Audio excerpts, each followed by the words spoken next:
Welcome back to Full Sport Press. I'm Peyton, I am Zac. and we are going to start off with our What We Saw. Nice. Little new addition there. All right, Zac, what you got for your What We Saw? Yes, so mine is actually from yesterday. If you don't know by now, there's a man in the NBA who goes by the name of Hemi, as in Hemi Butler, as in Jimmy Butler. And he is apparently like, you know how Zeus is like a god? And you have like demigods up under them, and then like Yeah. humans. So he's like on Zeus's level, apparently, in the playoffs. Okay. Last night, with about 5 minutes left, he rolled his ankle during the game. He got like stepped on weird while people were going up for a layup. It was an accident, always happens. Apparently, his ankle swelled up to the size of a baseball, which I'm familiar with. I had the same issue over the summer. So whereas I couldn't walk for like 2 weeks, basically, Jimmy Butler finished the game last night on this ankle and still won it. So I feel like there's two people in this playoffs you're pulling for if you just are coming in with no rooting interest. It's either Jimmy Butler or Steph Curry. But we'll talk about all that later. That was what I saw. Jimmy Butler in the playoffs just becomes a different guy. Like He does. in the regular season, like he's good. Like he's a star, but not like a superstar. But then somehow in the playoffs, he just becomes like one of the best players in the league. Crazy. What we saw, for a second, I was terrified that this was going to be a bad what we saw, that Liverpool choked away a 3-0 lead that they had the entire, or they scored the first 3 goals within 15 minutes. Tottenham gets one back right before half, and then they score again in the 77th minute, and then again in the 93rd minute to tie it up 3-3. At this point, I'm done. I'm pretty angry. Texting in the chat, game's over. We choked. And then I look up and somehow, I don't know what Tottenham was doing, but they had a loose pass and Diogo Jota steals it, puts it in the corner to win the game 4-3 in the 94th minute. It was an insane game. Just to kind of start off going up 3-0 so fast, and then for them to tie it in the last minute, and then for us to win it in the next minute. It was an insane game to watch. I luckily was tuned in for it, and it was a great one. All right, now moving on to last week's game of the weeks. Zach, go ahead and discuss yours. Yeah, well, mine was Man City versus Arsenal. I believe Man City won 4-1, if I'm remembering correctly, and which means Man City won the league, basically. How long do they have left? It's like less a than few month games. at this point. Yeah. Yeah. So, I mean, Man City could obviously implode, but they didn't spend all this money illegally for that to happen. So they're going to win the league. I hope that they're going to get a strip from them next year, probably, but at least they won it, I guess. Man, Arsenal, what happens? Yeah. Speaking of what happened, going along with the NFL draft, we're not going to go into the details of the NFL draft now, but one of my kind of going along with what we saw, but specifically for my game of the week in the draft. If you were watching, you probably weren't watching at this point. It was 7th round, I believe. The Chiefs pick. There was a guy by the name of James D. Ross. He's on TikTok. He got famous because after big games, he would go on there and say when the Eagles lost to the Chiefs in the Super Bowl, he got on there, made a video. Philadelphia Eagles, what happened? And that was just his big thing. And he got a chance to announce a pick, and he made the most of it. He really did. He got up there. He said it again, Philadelphia Eagles, what happened? And then announced the pick. It was just really cool to see, just like someone get famous off of doing something like that on TikTok and get Mm-hmm. the opportunity to announce a pick of the draft. It was really cool. But we'll get into more about the draft later on because we don't want to get too far into it. Now, moving on to where we're going. The MLB. Now, there's not much really to talk about. I feel like this is going to be it most weeks. We're just going to kind of hit a few points of maybe a team that struggled that week or gets back on track or something like that. For example, the Braves, after getting swept by the Astros, they get back on track. They beat the Marlins in their series. They've already beat the Mets in 2 games. They're playing the third at this moment. It was a doubleheader today because of rain in New York. Their game on Friday night, I believe, Friday or Thursday, one of the two, got rained out in the 5th inning, and they just called the game there, so the Braves won. Oh, okay. We'll take it. I mean, I'm not going to argue with it, but it was pretty interesting for them to call it after 5 innings. I feel like it's literally half through the game, and they called it there. It was Friday night. They won 4-0 after 5 innings. So that was interesting. And then the Yankees get swept by the Rangers. And then you look at the Yankees, who hadn't lost the series all year up until last week, now are sitting at the bottom of the AL East. How in the world does that happen? They were on. I think they had to be a second, obviously, but the Rays at 23-6, the Orioles at 19-9, Toronto at 18-10, and then Boston and New York at 15-14. Not many seasons you can say that where Boston and New York are both at the bottom of that division. But pretty funny. The division sounds like it's pretty just stacked. It is, honestly. It is a really good division. I don't know if the Orioles will keep this up.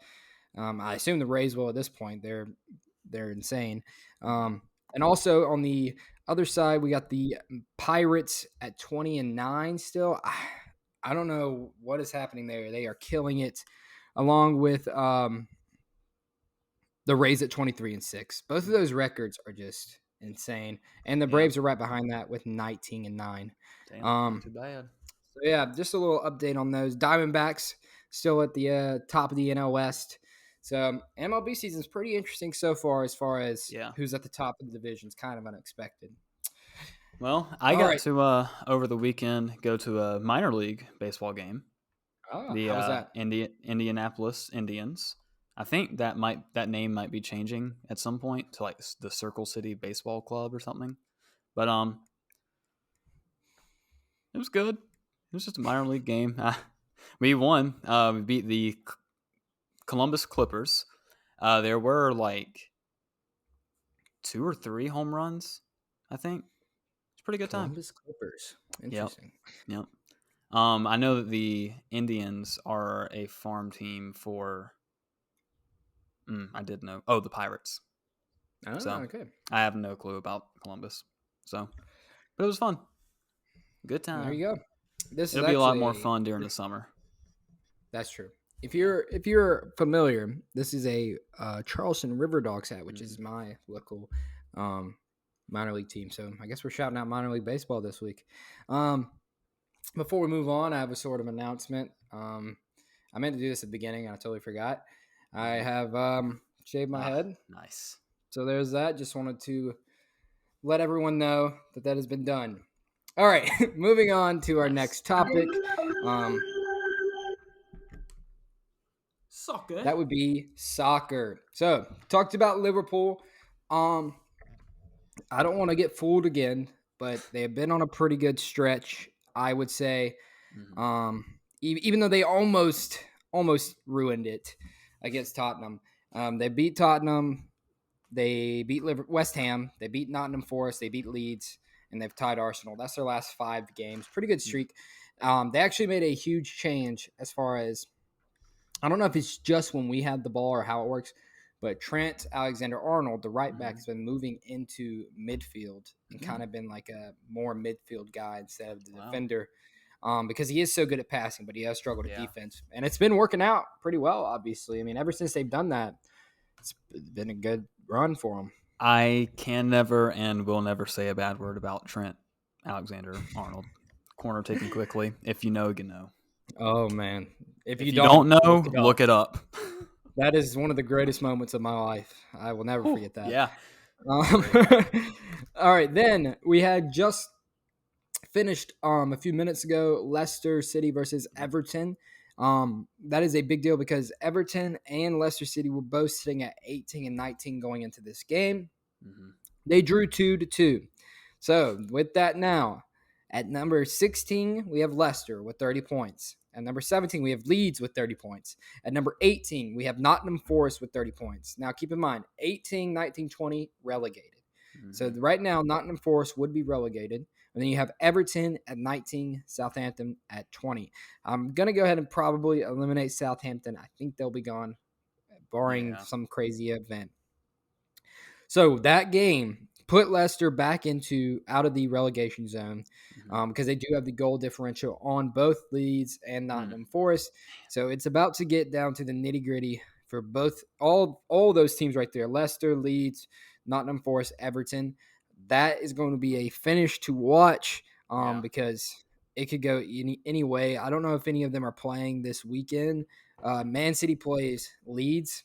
That's a rough draw. Yeah, that's not good. I'm going to assume Leeds will probably lose that one. I mean, it'd be a safe assumption.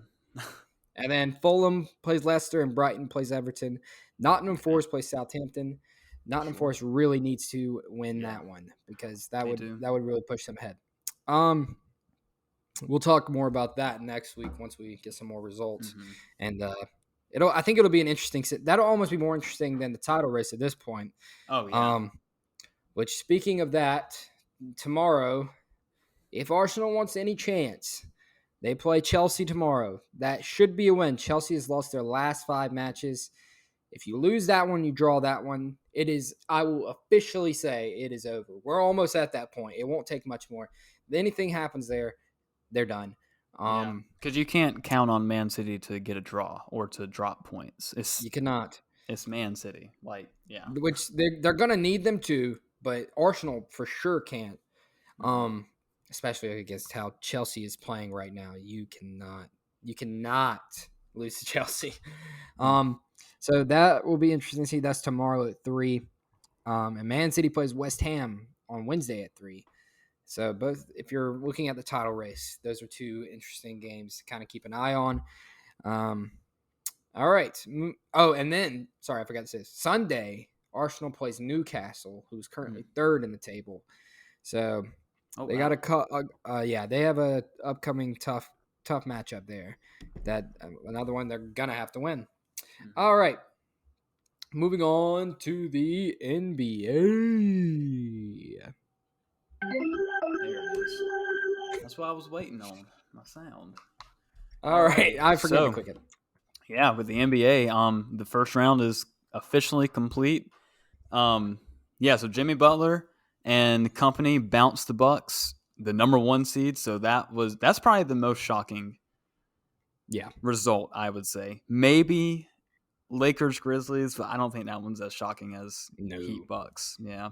Well, it's not even that the Bucks won; it's that they won 4-1. Like it wasn't even close. Yeah. So, God, Steph Curry just absolutely put the Warriors on his back last night to get a series win against the Kings. Sadly, the Kings won't be lighting the beam anymore this season. I know I'm upset by it because it's just fun to see teams like that go far. And they had a really good season, but it's playoff Warriors. Even though you took them to 7 games, there's not much you can do. And there's especially nothing you can do when Steph is scoring 50 on you. So, I mean, Dude, man. Yeah. I was going to say just like Steph, he's established himself as one of the greatest of all time. I think if he wins the championship this year, he is the best player of all time, in my opinion. Wow, that's controversial. I don't think so. I feel like you especially have to start giving him that respect of putting him in the conversation. I mean, because he's better than LeBron, better than Kobe, better than Michael Jordan. You can't say this year especially that he has the guys around. It's the team. No, he is carrying them. Yep. And if he somehow gets them a title, that would be nuts. Yep. Especially this year of all years. Yeah. But yeah, just to go through these first round results real quick and then talk about what games have happened so far. There hasn't been too much drama yet in the start of the second round or really the end of the first round. But yeah, let's look at these. So the Heat won. Heat beat the Bucks 4-1. They move on and they play the Knicks, who beat the Cavaliers 4-1. And then you got the 76ers, who swept the Nets, and the Celtics, who went to 6 games with the Hawks, almost went to 7, but Jason Tatum ended up putting that to bed.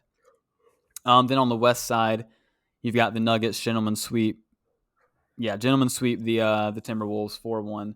They move on and play the Suns, who gentlemen sweep the Clippers 4-1. And then, of course, the Warriors won in 7 against the Kings. The Lakers won in 6 against the Grizzlies. So now you see you got these matchups: number 8 versus number 5, Heat and Knicks.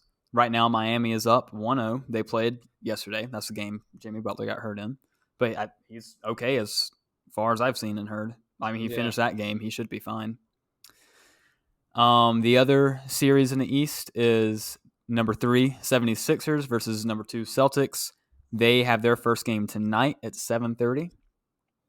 And then on the West side, 2 nights ago, the Nuggets and the Suns played, and the Nuggets are up 1-0. And then tomorrow night, the Warriors and Lakers will start their series. So, yeah, that's where we're at with the playoffs. I'm just going to say I'm riding with Curry. That's all I mean, yeah, at this point, I either want Jimmy Butler or Steph to win it. Because, I mean, I don't know. I feel like even when the Warriors were the big bad villains, you still couldn't help but root for Steph, because Steph is just he's just fun to watch. He never talks crap. He just goes out there and plays. It's just fun to watch. Yeah, that's all I got. Let me say that Warriors-Lakers series, Steph versus LeBron. That is gonna be great. Maybe for the final time. Who really knows at this point with those two? LeBron, surely LeBron doesn't have much in the tank at this point. I know he wants to play with his son, but but you have to assume if he's going to be playing with the son, it's going to be on a team that's not that great, because Bronny should go top 10, I would imagine.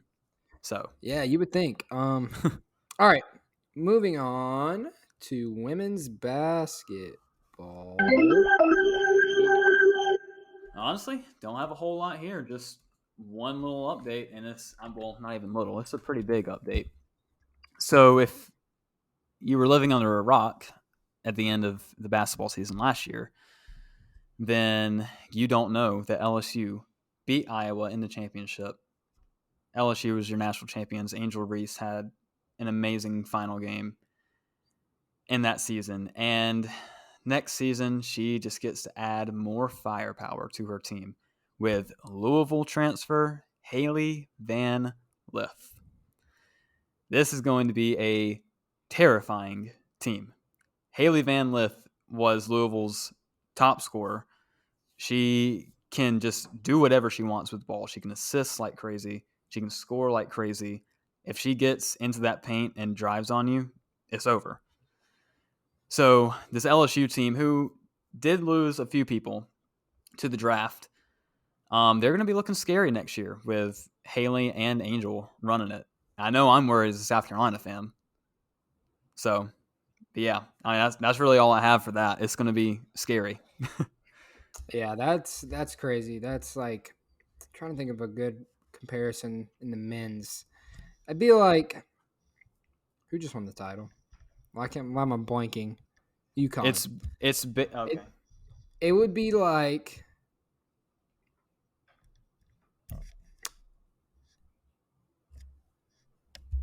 I got one ready. If you want me to go ahead. Let's go back to 2016 and say the Warriors won that title. It's basically like the Warriors winning the title and then adding Kevin Durant. There you go. That works. So, that works. Yeah. So it's going to be scary, especially if you're in the SEC. One thing that is going to be fun to watch with those two, though, both of them have beef with Caitlin Clark. So that's going to be interesting to watch if they get to play each other, whether it's in the regular season somehow or in the postseason. So, yeah, if that game gets to happen, dial in. Caitlin's gonna have 2 people chasing her around with the ring pointing if that Well, happens again. I hope not, because I hope that the ring will be on some South Carolina players' hands. But All right, I believe we now have some college football news. alrighty, now this is a fun one. So I was at work. I don't know when was this? Thursday, and just got random updates that apparently the 12-team playoff schedule is set. So if you don't know, in 2024, so not this season, but the next season, right? Okay, That's what I thought. They are expanding the college football playoffs from 4 teams, which is definitely not enough, to 12 teams. And the committee met and they finally got a schedule put together. So here's what it's going to look like. I don't think we have really dates yet, but we have pretty much a really good idea. So the first round of the college football playoffs are going to be played in the 3rd week of December, with 1 game on Friday night and 3 on Saturday. This is going to be the same weekend that the NFL begins playing 3 regular season games on Saturdays. Yep. Why would they do that? Oh, just wait. The quarterfinals are scheduled around New Year's Day, and they won't be impacted by NFL games in 2024 and 25.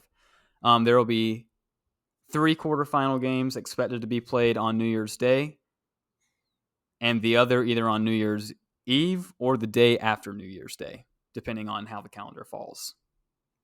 All right. So we've got the first round and the quarterfinals. Ready? This is where you're going to get pissed. This is where you're going to get really mad. The semifinals are scheduled about a week later, depending on the year. In 2024, it would be the weekend of January 10th through January 12th, which is also NFL wildcard weekend. Why? Why would you do that? How does that make any sense? So the best options are likely to play the semifinals on Thursday and Friday nights. And then the championship game will be a week or 2 from like that next Monday, like they usually do. So yeah, college football playoff games fighting with NFL games. Don't you love it? I don't think that the end of the regular season is too much of a big deal, but the wild card weekend. Yeah, that makes no sense. Why would you do that? I don't know, man. I don't know. That's change. Just move the times. I feel like it's not hard. Seriously, I feel like it's not. All right. Yeah, that's just dumb. Let's move on after that. All right, we got the NFL draft to talk about. A good bit of kind of talking about the biggest picks that were made.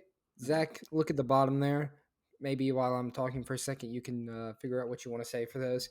All right, so let's start off with the Panthers, obviously.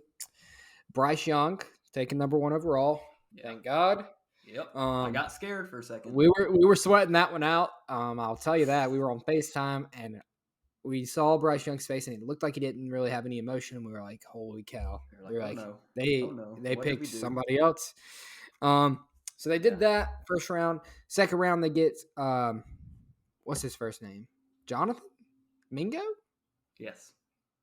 Jonathan Mingo, wide receiver from Ole Miss.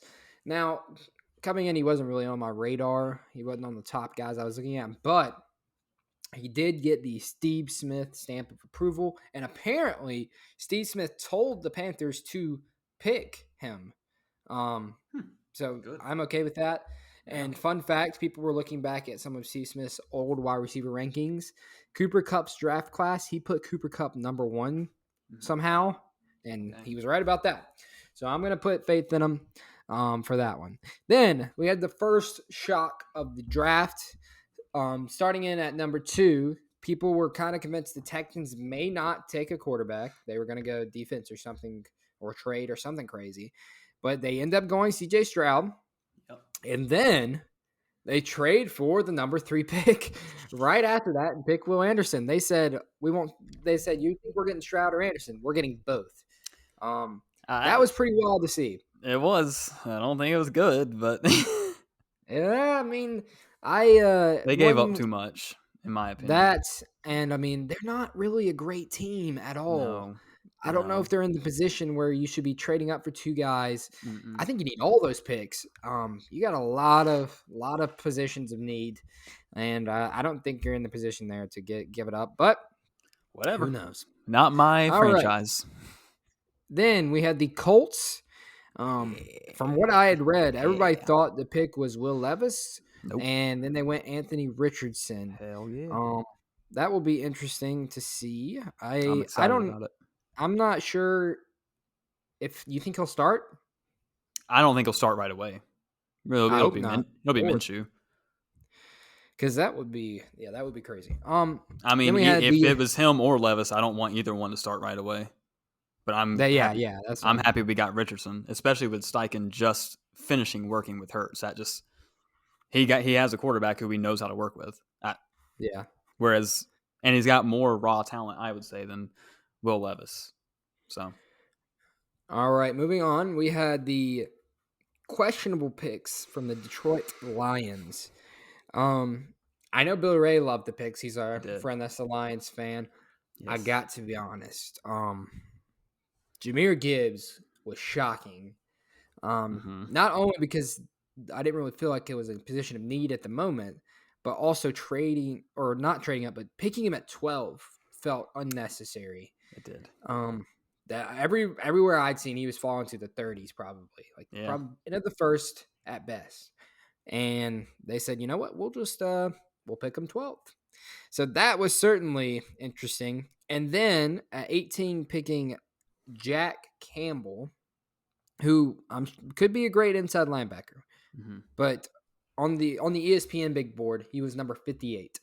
Nice. Good. So quite a big reach there on that one.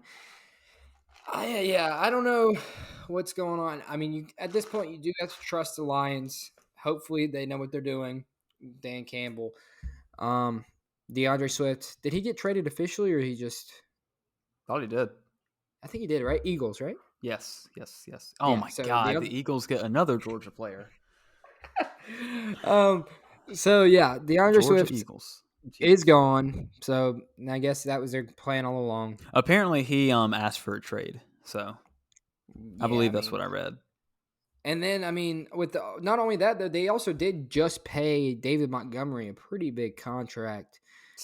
Man, which I didn't agree with to begin with. But anyway, then we had Will Levis, his sad fall to the second round. I'm not gonna lie, ESPN did him dirty. I thought it was fun to watch. ESPN did him dirty. Kept showing him over and over again. Well, I mean, he was expected to go like top 5. I would show him too. Well, it was just like he had an interview before. He was like, I don't want to go to the draft unless I can, like, it's pretty much a guarantee that I'm going in the first round. He's like, I don't want to be that guy that's just getting shown on the camera over and over and over. And they ended up being that guy, which is pretty rough for him. I don't have anything against Will Levis. I'm glad we didn't get him, but I have a lot against him. Oh, jeez. Bananas and mayonnaise. That's all you need to hear. Let him live his life. Not like that. That's murderous. I have to admit, Titans, if this pick happened top 5, I would have been worried. This is a great pick for them. I don't understand it. I understand it. I think Willis. They think he sucks. That's the explanation. They don't think he's good. Then why is he They got him in the 3rd round because he's a rookie. I mean, they're not going to do anything with him. They got him in the 3rd round last year, which is not a high-risk pick, just like we got Matt Corral. It's the same thing. But people thought won't be there long. Was really good or deserving of that top pick. And there's a reason he fell to the 3rd. Will Levis, I think this is a great pick for them. He can learn under Ryan Tannehill for a year. Doesn't have to start right away. I think that is if they were going to take it, Will Levis, this is good for them. Not to have to trade up high or anything like that. Works out well. All right, so with that being said, which rookie quarterback is in the best situation? right now? Who went to the best situation out of all of them? So you had. I mean, Let's just kind of go over all the ones. We had Bryce Young to the Panthers with Frank Reich, with Adam Thielen, with Miles Sanders, with Jonathan Mingo now, with DJ Chark, with Hayden Hurst, and a pretty good offensive line. Then you got CJ Stroud. I don't even know if I can tell you a Texans wide receiver. that's what I'm looking up now because I haven't I seen it don't. before. I was just thinking about it. Brandon Cooks, I'm pretty sure it's gone. I don't know a Texans wide receiver at this point. Because I mean, they got rid of. Did they draft anyone? I don't. Surely they got to have some kind of plan. All right, wide receivers on the Texans roster. You know what? I could probably say these names and it wouldn't help us much. Robert Woods apparently they signed, who's 31 at this point. They do have John Mechie, who was hurt, I believe. Yeah. Nico Collins, Noah Brown. I mean, they do have Damian Pierce and apparently Devin Singletary. And then at tight end, Dalton Schultz, which they just signed. So, and then D'Amico Ryans, a defensive-minded head coach. Yep. So, not feeling great about that one. All right, now we have Anthony Richardson to the Colts with Shane Steichen. Yep. With Jonathan Taylor. Michael Pittman. Dude, how long will Michael Pittman last, though? That's a good question. Well, it's also, will he fumble the ball every time he touches it, too? That as well.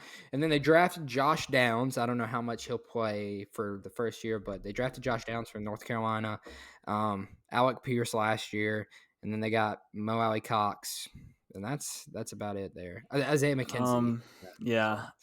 I'm looking at the Titans now.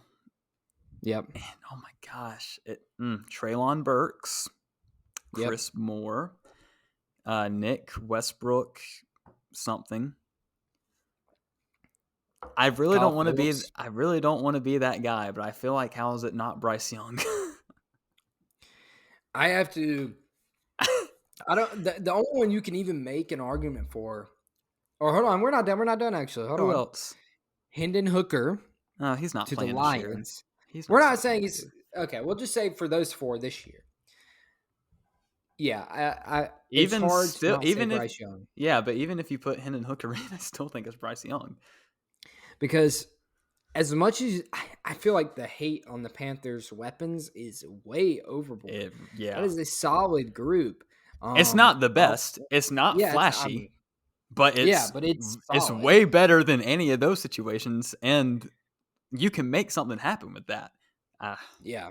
Let me just say this: if the Panthers went, what did we end up 7-10 last year? 8-9, one of the two. If we did that with a combination of Baker Mayfield, PJ Walker, Sam Darnold, and Jacob Eason at one point, if we did that with those, I think Bryce Young leads us to the playoffs this year. Because we improved our defensive coordinator. We improved on offense of play calling and personnel. I think you have an argument that Bryce Young makes the playoffs this year, and I don't think any of the other ones will get there. Obviously, Will Levis could on the bench. I don't think Will Levis will get there as a starter. Ryan Tannehill may get there. Now, the next question is, we know who probably is going to have the best season next year. Who will have the best career out of all of those? Do we think Bryce Young is able to stay healthy for 10 years and be that guy in Carolina? Is CJ Stroud take a few years and then the Texans finally get him some weapons and he becomes a guy? Does Anthony Richardson become Cam Newton 2.0 like he could possibly be? Does Will Levis take over from Ryan Tannehill and make the Titans a good team with a good quarterback? Hendon Hooker, does he come recover from his ACL and make the Lions make the playoffs or something like that?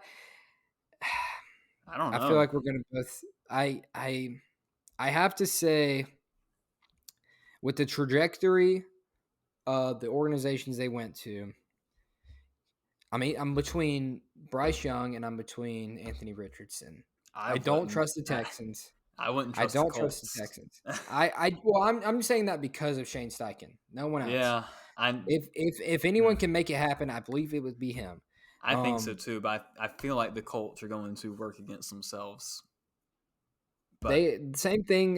They got to get weapons, like something that will work besides Michael Pittman. So yeah, that one's going to be interesting to watch how this draft class ends up being. Who ends up being that guy out of it, if anyone? yeah, none of them could be. They could also. Yeah, I mean it's very possible that That's we what could makes the be draft looking at fun. that. But I just Bryce Young's comparison of Steph Curry makes me very excited, and Yes. I just feel like he could end up being I hope so. amazing. Man, I All hope right, so. now our next thing: what is the biggest sleeper or a steal? We'll go with steal. Biggest steal in the draft. Someone that fell, that was picked up, and that you can't believe this team got him. The Lions, Hendon Hooker. I Okay. can't believe he fell to the third round. Like, I know he's hurt, Yeah. but he showed last year he's good. So, I mean, he's going to sit behind golf cart for a year and I guess learn something. But yeah, I like Hendon Hooker. I think that was a good steal. They got him at 68 in the third round. I think that was a good pick. I think I'm going to go with Nolan Smith for the Eagles. Because what's crazy is he was being mocked to them at 10. Like almost every mock draft I was reading was giving Nolan Smith to the Eagles at 10. They got him at 30. That is ridiculous that they were able to get him that late. I don't know and they what also made him got fall that far. Jalen Carter at 9. Or Jalen Carter at 9. Yeah, I said Nolan Smith. Yeah, Jalen Carter at 9, who some argue is the best player in the draft, got him at 9, and then get Nolan Smith, his teammate, at 30. George and Davis. then they get Ringo, and I believe the third round. I mean, what is happening? How are all these players falling to the Eagles, and then they're literally becoming Georgia 2.0 at this point? They really are. I mean, how could you they not? Have so many Georgia players. I don't understand how you could see what that program's doing right now and not be like, "Wow, I won them all." It's kind of the same with South Carolina basketball. It's like people see the program Don Staley has put together, and coaches like, "I want those players because they're going to be good players. They know what they're coming from." It's kind of the same kind of deal. It's just weird to see them all go to one team. Exactly. Oh, so Keely Ringo, they got in the 4th round at pick 105. He was the 8th ranked corner and the 50th ranked overall player. That's crazy. And they got him at 105. Wow. All right. Now, what was the biggest reach? Someone that was taken. I feel like there could be a lot of actual answers here. Who do you think was the biggest reach? I'm sticking in Detroit. Jahmyr Gibbs. That was stupid. Go get a running back. Sure. I just don't think you needed to get him that early. He would have been there next round. Looking at what other running back went in the first round? Did anybody? Bijan. Okay. Who went ahead of him? So he would have been there in second round. I don't know why that pick was made, but yeah. Not to pile on, but my biggest reach is Jack Campbell, Detroit at 18. It's just a guy that I'm not sure they needed to take here. They could have gotten later. I mean, even if you're obsessed with this guy, maybe at the top of the second you trade up for him. Yeah. But in the first round at pick 18, a guy that was ranked 58th on the big board. I mean, it seems like a dramatic reach. I don't know what happened there. Dramatic reach. Who knows? He'll probably turn into a quality linebacker, not quarterback, quality linebacker. But they could have gotten later. That's my own point. I'm not saying it's necessarily a horrible pick as far as what they needed. It's just that a reach, and the fact that they could have definitely got him later on. Yeah. Anything else you want to point out about the draft? Something that happened, or? I don't think so. I watched the first round. That's the only thing I watched, and it was good. Didn't even watch it all, but it was fun. I feel like, once it gets into the late third, especially on the Saturday, it's like, all right, what am I watching? I'm just gonna follow along on Twitter. That's what I get to the point of. All right, now moving on to our games of the week. You switched yours. I did. Yes. His one before was Lakers Warriors. It was game 2 of Lakers Warriors, but I decided to change it because F1 is in the U.S. this week, baby. They're in Miami. So, just to set the stage a little bit, of course, Red Bull is running away with it. Shocker. Who cares? But at the other positions, you've got a lot of fun matchups going on. It's going to be really cool to see if Alonso can keep his third place position right now on the leaderboards. And another person that's been coming up has been Charles I'm not sure how to say this. Charles Leclerc. I don't know. I'm probably butchering it, but I'm trying my best. Yeah. But no, this race this weekend is in Miami. It will be on ABC Sunday at 3:30. So make sure you tune in for some good racing. All right, my game of the week, we are headed to the baseball diamond. Call me a Braves homer all you want, but this is probably the best series of the week/weekend. We got the Orioles at the Braves. The second game of the series will be the one I say is the game of the week because they are on Fox Saturday at 7:15 p.m. on Fox. They're both 19-9 at this very moment. So two quality teams facing off in Truist Park, night game on Fox, primetime. Should be a great game to watch for sure. So that'll be a good one. All right. Next week, we're kind of done with the NFL at this point for a while, unless major trades happen. Yeah, trades, drama. Talking NBA playoffs, a little bit of Premier League, maybe a relegation zone stuff, maybe some MLB. All right. I mean, that's where we're at. Maybe some NHL. I've been trying to watch a little more. We'll see how we get there. Poor Bruins. Fun fact. Poor Bruins. I was about to say that. The Bruins, man. Yikes. Best record in the league. And then up 3-1 in the series, losing overtime in Game 7. That's just kind of funny. It's just so funny. It is pretty funny. You just can't help but laugh. All right. Especially at Boston. I mean, especially. I like laughing at Boston. All right. Thank you for tuning in to Sports Press. We will see you next week. We will. Goodbye. Goodbye.